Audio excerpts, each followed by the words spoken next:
Сайн байцгаана уу хүүхдүүдээ. Та нартай шинэ 7 хоногийн мэнд хүргэе. Өнөөдрийн хичээлийн сэдэв бол өгүүлбэрийн хураах хувиргал. Тэгэхээр өгүүлбэрийг хэрхэн хурааж чийдэг вэ гэдгийг мэдчих авцгаая.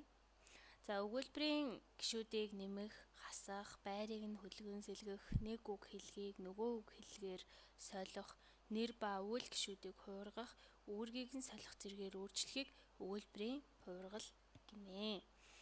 За өгүүлбэр маань мэдээж өмнөх адил хэлний нэг үндсэн 4 хувиргалаар хувирна. За хураах, дэлгэрүүлэх, тонгоргох, салаалах. Тэгэхээр үүний дотроос хэдүүлээ яаж өгүүлбэрийг хурааж хувиргадаг вэ гэдэг аргуудтай танилцъя. За нэгдүгээрт өгүүлбэрийг цөм бүтцээр хураах. Тэгэхээр өөдрөг сайхан бодолтой хүмүүс түмэн бэрхшээл дундаас боломжийг олж хардаг гэсэн энэ өгүүлбэрийг хэрхэн цөм бүтцээр буюу өгүүлбэрийн гол гишүүдээр хурааж вэ гэхээр хүмүүс боломжийг олж хардаг. Хүмүүс хэн юуг яадаг вэ гэсэн энэ ингэж хурааж очих эхний арга байна. За дараагийн арга бол нэр үг үүшиж өгүүлэх юм болох. За нэр үг маань үйл үгийн оронд үүшнэ гэсэн үг. За ёс ямбар төр төмгөр гэдгийг мартаж болохгүй. За энэ үйлүүдийг зөвхөн ёс ямбар төр төмгөр гэсэн үсээр илэрхийлсэн байна. За ингэж хувиргах бас нэг арга байна. За дараагийнх болохоор дан онцлбор гишүүнээр хураана гэж байна. За чи хоолоо идсэн үү? За онцолж байгаа үг бол ерөөс хамгийн гол чухал үйл болоод нөгөө идсэн үү л гэдэг. Тэгэхээр хариултанд нь идсэн гэж. За ийм үйл үг байна. Ийм өгүүлбэрүүд ганцаар болон харилцан яриа, дотоод ярианы хам сэдв, холбосон орчинтой нөхцөлдөж үүссэн байдаг гэж. Хөвчлэн нөгөө харилцан ярианд орсон зохиолдлууд харилцан ярианд ирнэ байдаг.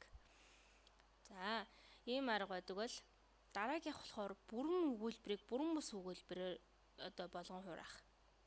За зуны сайхан нэгэн өдөр чулууд голын ирэг дээр шувуудын жиргээг сонсох нь хөгжим мэт.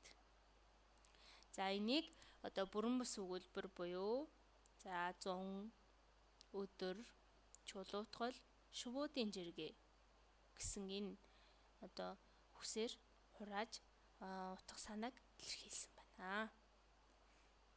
За дараагийн арга бол гишүүн өгүүлбэрийг хураана. Гишүүн өгүүлбэрийг гишүүнээр нь хураах гэж. За хотгор газрыг хорглоор дүүргдэг гэхээр энэ ямар гэсэн шинжийг илэрхийлж байгаа те? Хонь нэгийн эрдэнэ гэж байгаа. Тэгэхээр энэ ямар гэсэн шинжийг нь хорголтойч хонь нэгийн эрдэнэ гэсэн нэг үгээр буюу нэг бүхэл бүтэн гишүүн өгүүлбэрийг нэг гишүүнээр илэрхийлсэн ийм арга байна. За ингэж хураах нэг арга байна. За дараагийнх нь болохоор өгүүлбэр үг хэллэгийг төлөөний үгээр орлуулан хураах гэж. За жишээг нь харцгаа хэдүүлээ.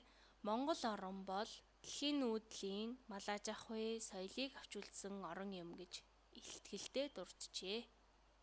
За энэ өгүүлбэрийг Монгол орныг ингэж илтгэлдээ дурджээ гэсэн нэг үгээр буюу ингэж гэдэг үгээр ямар санааг хураасныг хам орчноос нь сэргээж харж болох утсаар ингэж хурааж байгаа.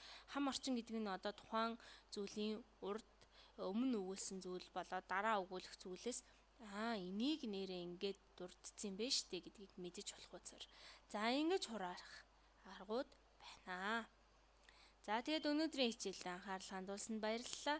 Та бүхэн тус бүр дээрх аргуудыг туршиж хураах хувиргал хийж туршаарай хүүхдүүд.